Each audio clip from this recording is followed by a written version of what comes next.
ঘরে থাকা আঙ্গুর ফল দিয়ে কোনো রকম ঝামেলা ছাড়া এইরকম কিশমিশ তৈরি করে নিতে পারবেন। এভাবে কিশমিশ তৈরি করা কিন্তু খুবই সহজ। এখন কথা না বাড়িয়ে দেখে নেই আমি কিভাবে কিশমিশগুলো তৈরি করলাম।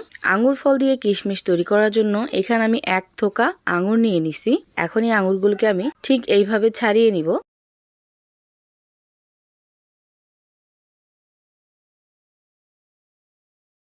এভাবে আমি ফলগুলো ছাড়িয়ে নিছি। এখন 2 থেকে 3 বার নর্মাল পানি দিয়ে খুব ভালোভাবে ধুয়ে নিতে হবে। আঙ্গুরগুলো আমি খুব ভালোভাবে পানি দিয়ে ধুয়ে নিছি। এখন এই আঙ্গুরগুলোকে আমি একটা ফ্রাই প্যানে দিয়ে দিব। আর দিয়ে দিব পর্যাপ্ত পরিমাণ পানি, দিয়ে দিব সামান্য পরিমাণ লবণ। পানিটা যখন খুব ভালোভাবে বলক চলে আসবে ওই পর্যায়ে এসে এখানে আমি আঙ্গুর ফলগুলো দিয়ে দিব। এখন চুলার আঁচটা বাড়িয়ে এই আঙ্গুর ফলগুলো সিদ্ধ করে নিতে হবে। যখন দেখবেন জাল করতে করতে এই আঙ্গুর ফলগুলো উপরে ভেসে উঠছে তখনই বুঝে নেবেন আঙ্গুর ফলগুলো কিন্তু একদম পারফেক্টলি সেদ্ধ হয়ে গেছে। আর এই তো দেখতেই পাচ্ছেন আঙ্গুর ফলগুলো কিন্তু একদম পারফেক্টলি উপরে ভেসে উঠছে।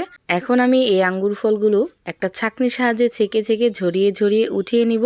এর থেকে বেশি সিদ্ধ করতে যাবেন না। যখনই দেখবেন আঙ্গুর ফলগুলো উপরে ভেসে উঠছে তখনই উঠিয়ে নেবেন।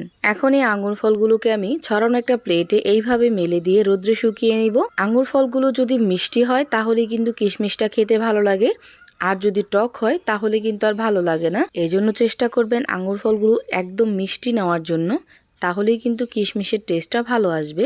এখন আমি রোদ্রে শুকিয়ে আবার ফিরে আসছি। যেহেতু অনেক রোদ উঠছে 2 দিনের রোদ্রে কিন্তু শুকিয়ে গেছে। দেখতেই পাচ্ছেন কিশমিশগুলো কতটা পারফেক্ট হয়েছে।